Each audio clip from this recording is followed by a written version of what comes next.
धर्म के नाम पर भी कौन सी लड़ाइयाँ नहीं हो रही हैं और वो इस्लाम के साथ ही उसका एग्ज़ाम्पल देके बता रहे हैं। बिल्कुल। उसका कारण है, पहली बात तो है कि इन्होंने जो रिफ़ॉर्म्स की बात की, हिंदू धर्म एकमात्र ऐसा धर्म है, जिस अभी मैं हिंदू पंथ की बात कर रहा हूँ, हिंदू धर्म की बात नहीं कर रहा हूँ। धर्म तो हिंदू से ऊपर का शब्द है, हिंदू संस्कृति का बात है, एक वाइडर डेफ़िनेशन है, लेकिन नैरो डेफ़िनेशन में भी आएँगे, तो एकमात्र हिंदू समाज ऐसा है जो रिफ़ॉर्म्स के लिए हमेशा तैयार रहता है।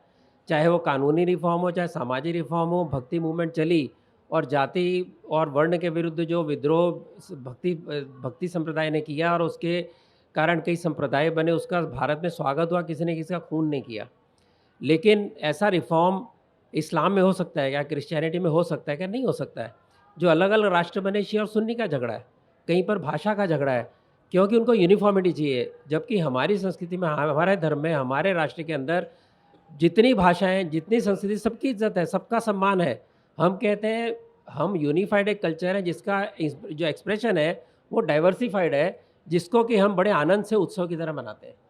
वही नया साल, वही दिवाली, वही होली, अलग-अलग जगह पर नवरात्रि अलग-अलग तरीके से मनाई जाती है। सब उतने आनंद लेते हैं, नाम अलग होंगे। तो जब हम इस भाव से देखते हैं, इसका कारण है कि हम डाइवर्सिटी का को स्वागत करते हैं, हम उसको नेगेटिव नहीं गिनते, ना हम अपने पंथ को, हमारे धर्मों को क्वेश्चन करने वाले को की हत्या करते हैं, ना उसको हेरेटिक बोलते हैं। हमारा हेरेटिक शब्द ही नहीं है। हमारे यहाँ इस तरह के शब्द नहीं है जिसके अंदर कहा जाए कि अभी ये अगर ये नहीं ये बात मानता हमारे पंथ से इसको बाहर निकालो, इसको सज़ा दो, मृत्यु की सज़ा दो। इसके लिए दोनों में फ़र्क है, इसीलिए भारत एक है। जिस दिन भारत को एक एक पर्टिकुलर विचार से बांधकर उसको लाने की कोशिश की जाएगी, डाइवर्सिटी को चेंज किया जाएगा, उस समय समस्या होगी। और इसी कारण हमारे यहाँ डाइवर्सिटी का इज़्ज़त है, इसलिए भारत एक है। और इसलिए एक नहीं है कि मज़हब एक है, हमारी संस्कृति, हमारा धर्म एक है, मज़हब कई होंगे। आपने एक और प्रश्न किया था। मैं वही कह रही हूँ, जो चीज़ वो कह रहे हैं कि हाँ। धर्म और राष्ट्रीयता को एक नहीं माना जा सकता है। क्योंकि बार-बार वो धर्म को पंथ कह रहे हैं, समस्या वहाँ है।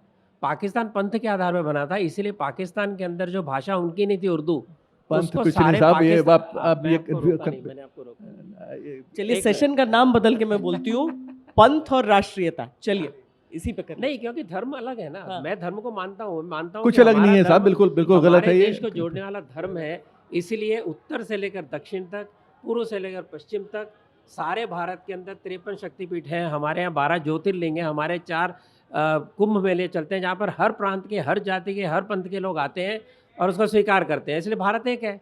अगर हम उसको छोटे-छोटे उसमें नापने लग गए कि अभी इन्होंने कहा प्रिविलेज होने चाहिए, क्यों होनी चाहिए माइनॉरिटी प्रिविलेज? किसी भी पंथ को क्या प्रिविलेज होनी चाहिए? अगर सेक्युलर वास्तव में है, तो क्यों ऐसा झगड़ा होता है कि जब हमारा डिफेंस मिनिस्टर अपने प्लेन के ऊपर कोई निशान डालता है स्वास्तिक का, जो कि एक अच्छा पॉजिटिव साइन है, तो क्यों उसके लिए ऑब्जेक्शन होता है? अगर हम वास्तव में सबकी इज्जत करते हैं अपने पंथों की, जब सारे सारे पंथों के लोग एक साथ पूजा करते हैं प्रधानमंत्री के साथ, वो भी सेक्युलरिज्म की निशानी है। लेकिन इसीलिए मैंने कहा पंथ धर्म विहीन ये राष्ट्र नहीं हो सकता, लेकिन उसको नैरो माइंड से देखेंगे तो नेचुरली आप इस्लाम से जुड़ेंगे, आप क्रिश्चियनिटी से जुड़ेंगे, ऐसा नहीं हो सकता। ऐसा है, आप ये पंथ धर्म की जो बात करने की कोशिश कर रहे हैं, आप ये थोड़ा सा, पहली बात तो ये है कि आप ये बंद करें जस्टिफाई करना। जो हो रहा है वो उसको आंख खोल के देखिए और उसको बुरा कहिए। मैं इस्लाम के बारे में बुराई कर रहा हूँ, पूरे दुनिया के इस्लाम की जो हो रहा है, जिस तरह से इसीलिए फैला हुआ। मैंने एक कहा- मिनट सुनिए, अब हाँ। मैंने बोला था, आप हाँ। सुनिए बात। आप हिंदू धर्म को आप उस पर पानी फेर रहे हैं, हर चीज को, हर बुराई को। अरे भाई क्या बात कर रहे हैं आप? इस्लाम के अंदर बुराइयां हैं, मैं कह रहा हूँ बुराइयां हैं। मैंने कहा एक कि- सेकंड सुनिए ना, चाचा जी, उनको complete प्लीज कर लेने प्लीज आप बात मेरी आप बात सुन लें। अब ये थोड़ी मैं आपकी इतनी देर से सुन रहा हूँ। आप हिंदू धर्म में सारी अच्छाइयां देख रहे हैं, मैंने तो लिखा है ये हेट्रोजीनिटी डाइवर्सिटी, ये हिंदुइज्म की स्ट्रेंथ है। हिंदुइज्म बड़ा लूज रिलीजन है। आप एक हिंदू मज़ार पर जाकर चादर चढ़ाकर हिंदू रह सकता है, एक मुसलमान हनुमान मंदिर में जाकर जाएगा तो वो शिर्क है, वो मुसलमान रह नहीं सकता। ये हिंदुइज्म की स्ट्रेंथ है, आप उसको ख़त्म करना चाह रहे हैं आज। आप अरे रोज़ कोशिश यही है, आप इस्लाम बनना चाहते हैं, आप क्रिश्चियनिटी बनना चाहते हैं, क्यों? आप हिंदू रहिए ना, आपकी खूबसूरती हिंदू रहने में है। हिंदू को हिंदुत्व बना के आपने पॉलिटिकल आइडियोलॉजी बना दिया है। हिंदुइज्म तो है ही नहीं, स्पिरिचुअल कहाँ है उसमें? एक पूरी अभी ख़त्म नहीं हुआ, मैं पूरी और बात करता हूँ। दूसरी चीज़, आप ये जो मजहब है सेमिटिक रिलीजन्स, जूडाइज्म, क्रिश्चियनिटी, इस्लाम, ये कोडिफाइड रिलीजन्स हैं, डूज एंड डोंट्स वाले हैं। ये क्या क्या कर सकते हैं, क्या नहीं कर सकते हैं, डूज एंड डोंट्स। हिंदुज्म में वो नहीं है। हिंदुज्म तो ऐसा रिलीजन है जिसमें बड़ा एकोमोडेटिव है, सब कुछ रह सके, इसलिए आज तक जिंदा है। इस्लाम के आने के बावजूद 80% से ज़्यादा हिंदुस्तान हिंदू है? और ये उसकी खूबसूरती है। आप उस खूबसूरती को कमजोरी आंकते हैं, आज हेट्रोजेनिटी को होमोजेनिटी में कन्वर्ट करना चाहते हैं, जो नहीं होना चाहिए। हिंदू धर्म की खूबसूरती आपको उसकी बदसूरती दिखती है। हो गया अभी और क्या होगा?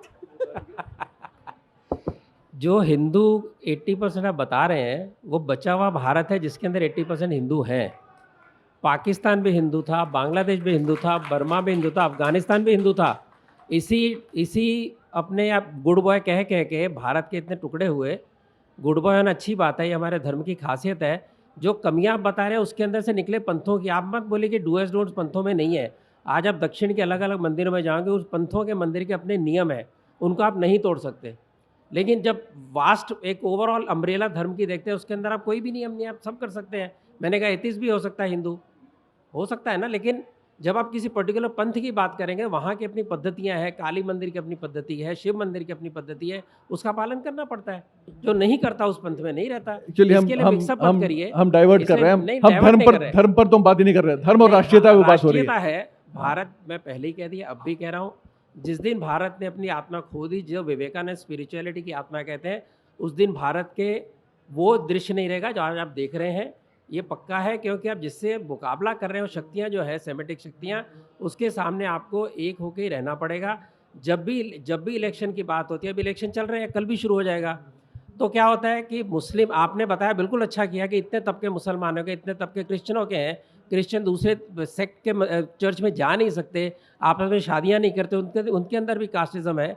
लेकिन जैसे ही आएगा इलेक्शन, आप बोलेंगे क्रिश्चियन इतने वोट, मुस्लिम इतने वोट, और जाट इतने वोट, ब्राह्मण इतने वोट, और क्षत्रिय इतने वोट, उस समय तो आपको हिंदू एक दिखता नहीं है। तब तो हिंदू 10 जातियों में बटा हुआ दिखता है। जिस दिन ये सोचना छोड़ दिया एनालिसिस करना, उस दिन से एनालिसिस हुआ। मैं किसी भी इलेक्शन के एनालिसिस में कभी भी जाति के ऊपर टिप्पणी नहीं करता हूँ। मैं हमेशा ओवरऑल पिक्चर देखता हूँ, क्योंकि समाज को अगर आप खुद ही एक रूप नहीं देखना चाहते, आप कैसे विद्वान हैं, फिर कैसे एनालिस्ट हैं आप?